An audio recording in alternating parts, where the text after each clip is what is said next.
ഇത് mass മോട്ടോഴ്സിന്നാണ്. Honda deo നമ്മൾ വർക്കിന് കയറ്റിയിട്ടുണ്ട്.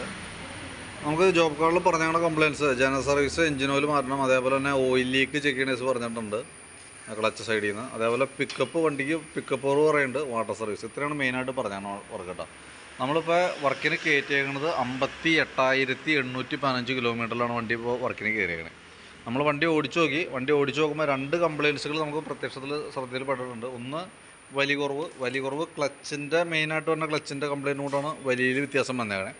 പിന്നെ അത് കൂടാണ്ട് നമുക്ക് ഫ്രണ്ട് ഷിവറിങ് നല്ല രീതിയിൽ വെട്ടൽ കാണിക്കുന്നുണ്ട്. അത് നിങ്ങൾ വണ്ടി ഓടിക്കുമ്പോൾ ശ്രദ്ധിച്ചിട്ടുണ്ടോ എന്നറിയില്ല.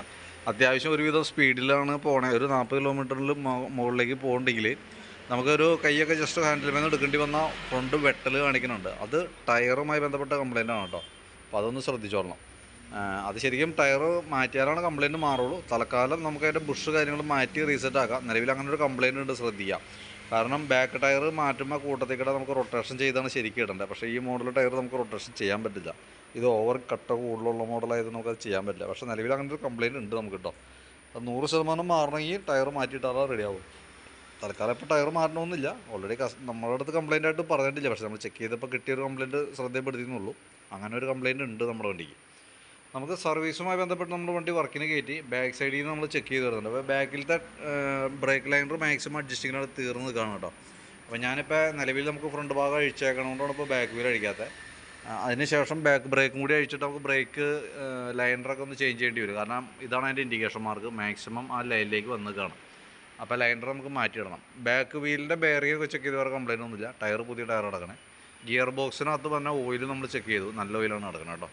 പിന്നെ എയർ ഫിൽറ്റർ നമ്മൾ ചെക്ക് ചെയ്യാനൊക്കെ ആയിട്ട് അയച്ചിട്ടുണ്ട്. അപ്പോൾ നിലവിൽ കമ്പനി ഫിൽറ്റർ തന്നെ കിടക്കണം. ഹോണ്ടയുടെ ഒറിജിനൽ ഫിൽറ്റർ തന്നെയാണ്. പുതിയ ഫിൽറ്റർ വലിയ പഴക്കമായിട്ടില്ല. അപ്പം തുടച്ച് ക്ലീൻ ചെയ്ത് നമുക്ക് റീസെറ്റ് ആക്കാം. പിന്നെ അതേപോലെ തന്നെ നമുക്ക് അതിൻ്റെ ക്ലച്ചിൻ്റെ ഭാഗം നമ്മൾ അഴിച്ചിട്ടുണ്ട്. ക്ലച്ചിനകത്ത് ഈ പറഞ്ഞ വീലുകൾ കംപ്ലയിൻ്റ് ആയതുകൊണ്ടാണ് ആ വലിയ അത്രയും പ്രശ്നം കാണിക്കണേ. അതായത് വേരിയേറ്റർ ബോഡി, ബോസ് ഡ്രൈവ്, അതിൻ്റെ റോളറെല്ലാം തന്നെ തേമാനം വന്നിട്ടുണ്ട്. ഈ സൈഡൊക്കെ ചെത്തി തേഞ്ഞ് പോയിട്ടുണ്ട് കേട്ടോ. അപ്പോൾ നമുക്ക് ഇതിനകത്ത് ഈ ബോസ് ഡ്രൈവ് എന്ന് പറഞ്ഞാൽ ഈ ഒരു പിന്നും ഈ വീലും അതിൻ്റെ റോളർ സെറ്റും കൂടെ മാറ്റിയിടുന്നുണ്ട് കേട്ടോ. അപ്പോൾ വലിയുടെ കേസ് ഓക്കെ ആവും. നിലവിൽ ക്ലച്ചിനകത്ത് ഫെയിൽഡ്, ആ വലി മിസ്സാവണ ആ പ്രോബ്ലം സോൾവ് ആവും. നേരെ മറിച്ച് നമുക്ക് ഏകദേശം 50,000 മോഡൽ കിലോമീറ്റർ ആയിട്ടുണ്ട്. 58,000 കിലോമീറ്റർ ആയിട്ടുണ്ടല്ലോ. അപ്പോൾ അതിനകത്ത് ഹെഡിൽ അടിഞ്ഞു കൂടിയ കരിയുടെ പ്രോബ്ലം കൊണ്ട് തന്നെ വലിയ കുറവ് അത് നോർമൽ അങ്ങനെ ഉണ്ടാവും. പക്ഷേ ഇതിനകത്ത് നമുക്കിപ്പോൾ ഏറ്റവും ഇമ്പോർട്ടൻ്റ് ആയിട്ട് വന്നത്, ഏറ്റവും കൂടുതലായിട്ട് കാണിക്കുന്നത് ഈ ഒരു കംപ്ലയിൻ്റ് ആണ്. അപ്പോൾ അത് നമ്മൾ ഇത് റെഡിയാക്കിയിടാം. അതിന് ശേഷം നോക്കാം. വലി നോർമലിലേക്ക് വരും. പക്ഷേ ഹെഡിൻ്റെ പ്രോബ്ലം കൊണ്ടുള്ള ചെറിയൊരു പിക്കപ്പിലോ അത് ആ രീതിയിൽ തന്നെ നിൽക്കും. അത് നമ്മൾ എൻജിൻ ഹെഡിൻ്റെ ഈ ഭാഗം അഴിച്ച് ക്ലീൻ ചെയ്യുമ്പോഴാണ് അത് റെഡി ആവുള്ളൂ. അത് ശരിക്കും സാധാരണ നമ്മൾ ചെയ്യേണ്ടി വന്നത് ഒരു 25,000 തുടങ്ങി 30,000-ൻ്റെ ഉള്ളിലൊക്കെയാണ് സാധാരണ ചെയ്യേണ്ടി വരാം. BS4 വരെയുള്ള വണ്ടികൾ. BS6-ലേക്കൊക്കെ വരുമ്പോഴാണ് നമുക്കൊരു 30,000-നും 50,000-നും ഇടയിൽ വരാം. ഇത് 25-നും 30-നും ഇടയിലൊക്കെ ചെയ്യേണ്ടതാണ്. അപ്പോൾ പ്രത്യേകിച്ച് കംപ്ലയിൻസുകൾ ഇപ്പോൾ പ്രത്യക്ഷത്തിൽ കാണാത്ത സ്ഥിതിക്ക് ആ രീതിയിൽ തന്നെ ഉപയോഗിക്കാം. കാരണം അതിൻ്റെ കരിയുടെ അളവ് കൂടുമ്പോൾ തന്നെ മെയിൻ പ്രോബ്ലം വണ്ടി ഓടി വന്ന് നിൽക്കുമ്പോൾ ഓഫായി പോവാം. പിന്നെ സെൽഫ് അടിച്ച് സ്റ്റാർട്ട് ആവാണ്ട് വരാം. കിക്കർ അടിക്കുമ്പോൾ കിക്കറും ബലക്കുറവോടുകൂടി താഴ്ന്നു പോവാം. അതൊക്കെ അതിൻ്റെ ലക്ഷണങ്ങളാണ്. അങ്ങനെ എന്തെങ്കിലും കാണിക്കുകയാണെങ്കിൽ പിന്നെ നമുക്ക് വേറെ ഒന്നും ചെയ്യേണ്ട, അതും കൂടിയും കൂട്ടത്തിൽ കൂടെ അഴിച്ച് ചെയ്യേണ്ടതായിട്ട് വരും. ഇപ്പം ക്ലച്ചിൻ്റെ ഈ പ്രോബ്ലം സോൾവ് ചെയ്ത് കഴിഞ്ഞാൽ നമ്മുടെ ഇപ്പോൾ വലിയ കുറവ് മാറിക്കോളും. പിന്നെ നമുക്ക് എഞ്ചിൻ ഹെഡിൻ്റെ ഇവിടെയാണ് ലീക്കേജ് കാണിക്കണം കേട്ടോ. ഇവിടെ കവർ ഗ്യാസ്കറ്റ് ലീക്കായിട്ടാണ് ആ ഓയിൽ താഴേക്ക് ചാടണേ.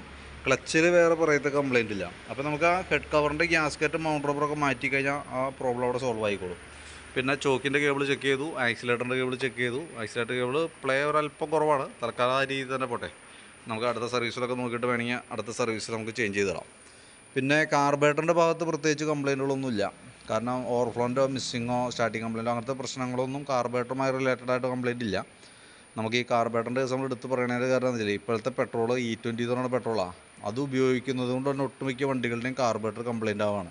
അതായത് ഓവർഫ്ലോ കംപ്ലയിൻ്റാണ് മെയിനായിട്ട്. നമ്മളിപ്പോൾ അഴിച്ചൊക്കെ ക്ലീൻ ചെയ്ത് കയറ്റാമെന്ന് വെച്ച് കഴിഞ്ഞാൽ ഓവർഫ്ലോ വരും, അല്ലെങ്കിൽ മിസ്സിങ്, വണ്ടി സ്റ്റാർട്ടാവാൻ ബുദ്ധിമുട്ട്, അതൊക്കെയാണ് ഇപ്പോൾ ഇതിനുമായി ബന്ധപ്പെട്ട റിലേറ്റഡ് ആയിട്ടുള്ള കംപ്ലയിൻറ്റ്. ഇപ്പോൾ നിലവിൽ നമ്മുടെ വണ്ടിക്ക് കംപ്ലയിൻ്റ് ഇല്ല. പക്ഷേ സാഹചര്യങ്ങൾ വെച്ച് നോക്കുമ്പോൾ ഇപ്പോഴത്തെ വണ്ടികൾ ഒട്ടുമിക്ക വണ്ടികളും കംപ്ലയിൻറ്റ്സ് കാണിച്ചു തുടങ്ങിയിട്ടുണ്ട്. അപ്പോൾ അങ്ങനത്തെ ഒരു കംപ്ലയിൻറ്റ് എന്തെങ്കിലും ഉണ്ടെങ്കിൽ ശ്രദ്ധിക്കുക, കാർബറേറ്ററിൻ്റെ ആണ് കേട്ടോ. ഇപ്പോൾ നിലവിൽ വേറെ പ്രശ്നങ്ങളൊന്നുമില്ല. പിന്നെ അതേപോലെ തന്നെ ഫ്രണ്ടിലേക്ക് വരുമ്പോൾ ഫ്രണ്ട് ബുഷൊക്കെ നമ്മളൊന്ന് ഗ്രീസ് ചെയ്യാനൊക്കെ ആയിട്ട് അയച്ചാൽ, അപ്പോൾ നമുക്ക് ഈ ഷോക്കിൻ്റെ ബുഷ് നല്ല രീതിയിൽ പോയിട്ടുണ്ട്. അപ്പോൾ അത് നമുക്ക് ചേഞ്ച് ചെയ്തിടാം. ഇതിൻ്റെ ലിങ്കിൻ്റെ ഉള്ളിൽ തന്നെ കോളർ ബുഷ് മാത്രം മാറ്റിയിട്ട് ലിങ്ക് അഴിച്ചൊന്ന് ഗ്രീസ് ചെയ്ത് റീസെറ്റ് ആക്കാം. പിന്നെ ഫ്രണ്ടിലെ ബ്രേക്ക് ഈ ക്യാമൊക്കെ ചെറിയ ടൈറ്റ് കാണിച്ച് കൊടുക്കുന്നുണ്ട്. അപ്പോൾ അതൊക്കെ ഒന്ന് അഴിച്ച് ഗ്രീസ് ചെയ്യുന്നുണ്ട്. ബ്രേക്ക് ലൈൻഡറൊക്കെ ഒന്ന് ക്ലീൻ ചെയ്തിടുന്നുണ്ട്. കമ്പനി ലൈൻഡറാണ്, ഹോണ്ടയുടെ ഒറിജിനൽ ലൈൻ തന്നെ കിടക്കണേ. പിന്നെ ബ്രേക്ക് കേബിളുകളൊക്കെ ഒന്ന് ഗ്രീസ് ചെയ്ത് തരുന്നുണ്ട്, വേറെ പ്രോബ്ലം ഒന്നുമില്ല. പിന്നെ അതേപോലെ ബാറ്ററി നമ്മളൊന്ന് ചെക്ക് ചെയ്യുന്നുണ്ട്. എക്സൈഡിൻ്റെ ബാറ്ററിയാണ് വണ്ടിയിൽ ഇരിക്കുന്ന ബാറ്ററി. ഞാൻ അതിൻ്റെ വോൾട്ടൊക്കെ നോക്കി, 12.92 വരെ വോൾട്ട് കാണിക്കുന്നുണ്ട്.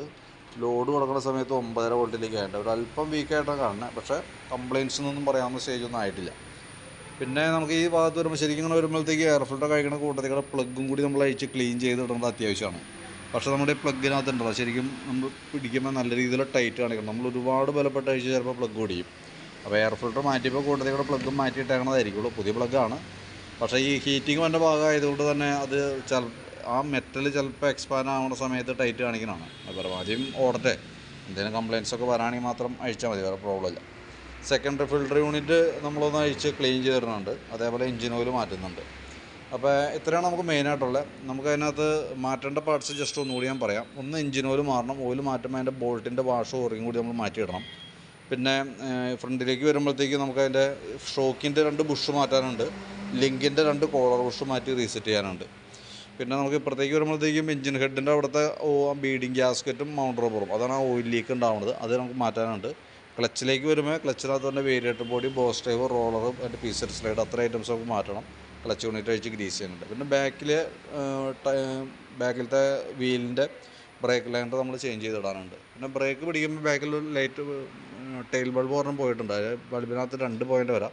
അതിനകത്ത് 1 പോയിൻ്റ് പോയി കിടക്കുന്നുണ്ട്. അതും കൂടിയും കൂട്ടത്തിൽ കൂടെ ചേഞ്ച് ചെയ്തിടാം. അപ്പോൾ ഇത്രയാണ് നമുക്ക് മാറ്റേണ്ടി വരുന്നത് കേട്ടോ. അപ്പോൾ ഞാൻ അതിൻ്റെ ഡീറ്റെയിൽ ആയിട്ടുള്ള എസ്റ്റിമേറ്റ് ഞാൻ വാട്സാപ്പിലിടാം. വീഡിയോ കണ്ടതിന് ശേഷം നോക്കിയിട്ടൊന്ന് റിപ്ലൈ ഇട്ടേക്കാം. ഡീറ്റെയിൽസ് ഞാൻ വാട്സാപ്പിലേക്ക് സെൻഡ് ചെയ്തിടാം. ഓക്കെ.